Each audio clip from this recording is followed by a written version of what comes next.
pour cette nouvelle série de vidéos avec S. Chablis, puisque dorénavant je vais vous proposer de déguster des vins avec moi. Ou plutôt de les sélectionner. L'enjeu aujourd'hui c'est de sélectionner, ou non, un vin. Et il s'agit bien de ce vin, un vin rouge, vous le voyez ici. Je vais vous donner une information supplémentaire, il s'agit d'un Gevrey Chambertin premier cru. Je ne vous donnerai pas le nom du domaine, ni le millésime, puisque l'enjeu est encore une fois la sélection. Je vais le déguster, vous allez voir tout de suite si ça passe, si ça ne passe pas, ou si ça passe peut-être, et je ne révélerai l'étiquette uniquement si je sélectionne le vin. L'idée n'est pas de dire du mal d'un vin ou d'un domaine, puisqu'encore une fois il s'agit de dégustation, il s'agit juste de sélectionner ou non un vin. On commence. Joli vin rouge, joli pinot noir. Je m'attarde assez peu sur la première phase de dégustation, sur l'œil, vous le savez comme moi, c'est pas ma phase favorite. Par contre, on va passer au nez.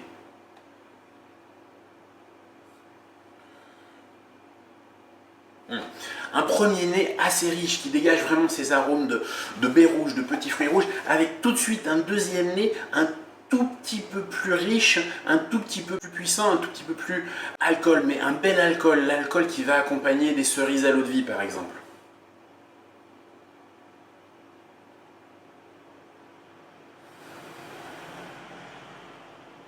On sent aussi beaucoup d'épices, une petite note de poivre blanc. Et là on revient sur des notes de fruits rouges, mais sur une tendance un peu plus confiture, un peu plus riche en sucre. On va passer à la bouche, mais avant de passer à la bouche, on va faire d'abord un petit échange. L'outil indispensable.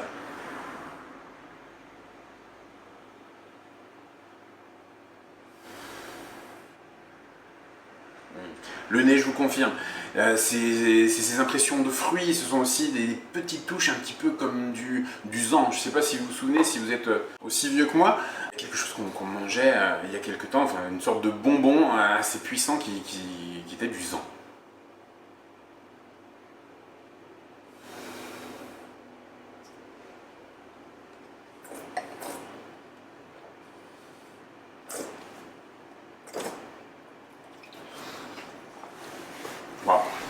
Une bouche d'une richesse assez incroyable. N'oublions pas qu'on est sur un pinot noir, donc on est plutôt sur des vins d'élégance, et là pourtant on a du corps, on a de la matière, on a de la richesse. On est sur un premier cru, c'est finalement assez normal, mais c'est vraiment très flatteur. Une bouche pleine, généreuse. Et pourtant cette note légèrement acidulée qui vient mordiller le bord de la langue, qui veut simplement dire qu'on est sur un vin qui va quand même pouvoir rester plein de fraîcheur.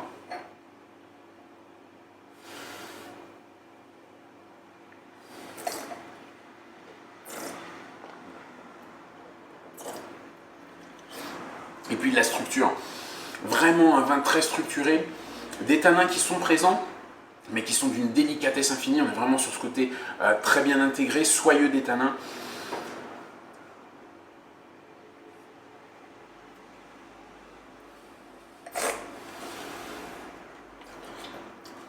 Vraiment très bien, vraiment très très bon. Alors à votre avis, je le sélectionne ou je le sélectionne pas? On vérifie ça ensemble tout de suite.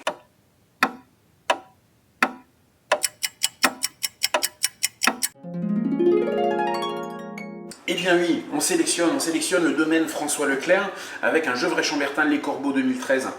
Un vin qui est vraiment surprenant, très large d'épaule, vraiment gourmand, vraiment généreux, vraiment une très belle réussite. Alors moi ça appelle les cailles, ça appelle le gibier à plumes, ça appelle plutôt l'automne, ça appelle aussi l'hiver, et pourtant il y a quand même beaucoup de fraîcheur, donc on pourrait aussi très bien le servir, et j'espère que François ne s'en offensera pas, sur une très belle côte de bœuf au barbecue en été. Alors la petite histoire derrière ce vin, c'est que François Leclerc est venu 2 fois dans la boutique, à chaque fois pour faire une petite pause, boire quelques vins, un petit peu de fromage, et acheter quelques bouteilles.